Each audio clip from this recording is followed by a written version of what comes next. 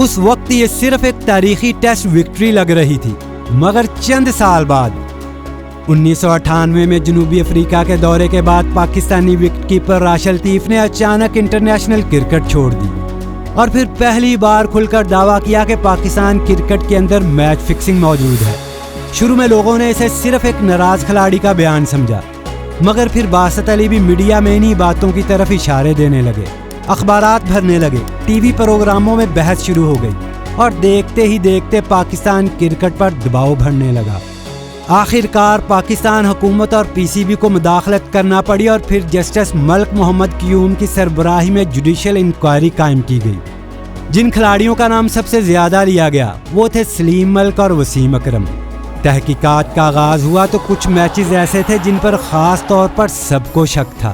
مثلا 1994 میں New Zealand کے خلاف Christ church one day, singer world series کے میچز، 1996 ورلڈ کپ کا پاک بھارت کوارٹر فائنل اور 1999 میں شارجہ میں انگلینڈ کے خلاف ون ڈے۔ پھر کمیشن نے ایک ایک کر کے نئے پرانے تمام کھلاڑیوں کو طلب کیا۔ سابق کوچ انتخاب عالم نے کمیشن کو بتایا کہ 1994 میں شارجہ کے ایک فائنل سے پہلے انہیں فون کالز موصول ہوئی کہ میچ فکس ہے، جس کے بعد انہوں نے پوری ٹیم سے قرآن پر حلف لیا۔ انہوں نے کہا کہ فون کال میں انہیں بتایا گیا تھا کہ ٹیم کے 8 کھلاڑی میچ فکسنگ میں ملوث ہیں۔ ان ناموں میں سلیم ملک، وسیم اکرم، اعجاز احمد، انضمام الحق، مشتاق احمد، معین خان، وقار یونس اور باسط علی شامل تھے۔ بعد میں انہوں نے دعویٰ کیا کہ کرائسٹ چرچ کا 5ویں ون ڈے اور 1994 کی منڈیلا ٹرافی بھی مشکوک تھی۔ انتخاب عالم کے مطابق صرف رمیز راجہ، عاقب جوید اور عامر سہیل ایسے کھلاڑی تھے جو فکسنگ نہیں کر رہے تھے۔ پھر انکوائری میں بک میکر سلیم پرویز آیا۔ اس نے دعویٰ کیا کہ آسٹریلیا کے خلاف ایک فائنل ہارنے کے بدلے سلیم ملک اور مشتاق احمد کو $1,00,000 دیے گئے تھے۔ پھر عطاء رحمان سامنے آئے۔ انہوں نے دعویٰ کیا کہ کرائسٹ چرچ ون ڈے میں خراب بولنگ کے بدلے وسیم اکرم نے انہیں $1,00,000 دیے تھے اور مزید $1,00,000 بعد میں دینے کا وعدہ کیا تھا، مگر بعد میں وہ اپنے ہی بیان سے پیچھے ہٹ گئے اور یہی چیز وسیم اکرم کے حق میں چلی گئی۔ ادھر عاقب جوید نے الزام لگایا کہ وقار یونس کو ایک بک میکر نے پجیرو گاڑی تحفے میں دی تھی۔ وقار نے ہر الزام سے انکار کیا۔ پھر راشد لطیف آئے اور پہلی بار انکوائری میں ایکچوئل پروف سامنے آیا، چیکس کی کاپیاں، آڈیو ٹیپس اور بک میکر سے رابطوں کے ثبوت۔ راشد لطیف نے یہ بھی دعویٰ کیا کہ کرائسٹ چرچ ون ڈے میں جب انہوں نے برین ینگ کا کیچ پکڑا تو سلیم ملک نے انہیں ڈانٹتے ہوئے کہا، ہمیں یہ میچ ہر حال میں ہارنا ہے۔ پھر جوید میاں داد نے ایک اور دھماکہ کر دیا۔ انہوں نے کہا کہ شارجہ میں انگلینڈ کے خلاف میچ کے بعد انہیں ایک کال آئی تھی کہ میچ فکس تھا۔ انہوں نے شاہد افریدی، معین خان، اظہر محمود، سلیم ملک اور انضمام الحق کے نام لیے جنہوں نے میچ فکس کرنے کے لیے پیسے لیے تھے۔ میاں داد نے فون کرنے والے شخص کا نام نہیں بتایا، البتہ انہوں نے کہا کہ انہوں نے اس شخص کی بات وسیم اکرم سے بھی کروائی تھی۔ جب کمیشن نے وسیم اکرم سے پوچھا کہ وہ شخص کون تھا تو ان کے مطابق وہ نام داؤد ابراہیم کا تھا۔ بعد میں شاہد افریدی، معین خان، اظہر محمود، سلیم ملک اور انضمام الحق سمیت تمام کھلاڑیوں نے فکسنگ کے الزامات سے انکار کر دیا۔ پھر بات پہنچی 1996 ورلڈ کپ کے اس میچ تک جسے آج بھی پاکستان کرکٹ کی سب سے پینفل شکستوں میں شمار کیا جاتا ہے۔ پاکستان بامقابلہ Bharat, quarter final, Bangalore. 288 runs کے تعاقب میں پاکستان نے صرف 15 اوورز میں 113 رنز بنا لیے تھے، 1 وکٹ گری تھی، مگر پھر اچانک میچ بدل گیا، وکٹیں گرتی چلی گئیں اور پاکستان میچ ہار گیا۔ عامر سہیل نے کمیشن کو بتایا کہ انہیں ٹاس سے صرف 5 منٹ پہلے پتا چلا کہ آج وہ کپتان ہیں، کیونکہ وسیم اکرم اچانک انجرڈ قرار دے دیے گئے تھے۔ ان کے مطابق وسیم اکرم ایک دن پہلے تک مکمل فٹ تھے۔ پھر انہوں نے سنگر ورلڈ سیریز کا ایک اور عجیب واقعہ سنایا۔ ان کے بقول ایک میچ میں 12th مین زاہد فضل میدان میں ایک پیغام لے کر آئے اور اس کے فوراً بعد سعید انور ریٹائرڈ ہرٹ ہو کر واپس چلے گئے۔ بعد میں جنوبی افریقہ کے دورے پر جب سعید انور مسلسل ناکام ہو رہے تھے تو عامر سہیل نے ان سے وجہ پوچھی۔ جواب میں سعید انور نے کہا، یہ میرے گناہوں کی سزا ہے جو میں نے میچ فکسنگ کی صورت میں کیے تھے۔ یہاں ایک کاؤنٹر نیریٹو بھی آیا۔ مثلاً وسیم اکرم کے وکیل نے کہا کہ جو بھی کھلاڑی فکسنگ کے الزامات لگا رہے ہیں وہ سب ایک ہی ٹیم سے تعلق رکھتے ہیں، یعنی راشد لطیف، عاقب جوید، عامر سہیل، رمیز راجہ اور عطاء رحمان، سب کا تعلق الائٹ بینک سے تھا۔ پھر مہینوں تک الزامات، بیانات اور انکار چلتے رہے، مگر زیادہ تر کیسز میں کوئی ٹھوس ثبوت موجود نہیں تھا۔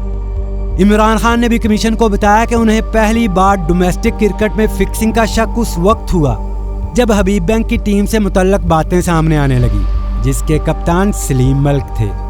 یعنی انکوائری ختم ہوتے ہوتے تقریباً ہر الزام جا کر ایک ہی نام پر رک رہا تھا، سلیم ملک۔ پھر آسٹریلوی کھلاڑیوں کے بیانات بھی انکوائری کا حصہ بن گئے اور آخرکار جسٹس ملک محمد قیوم کی رپورٹ سامنے آ گئی۔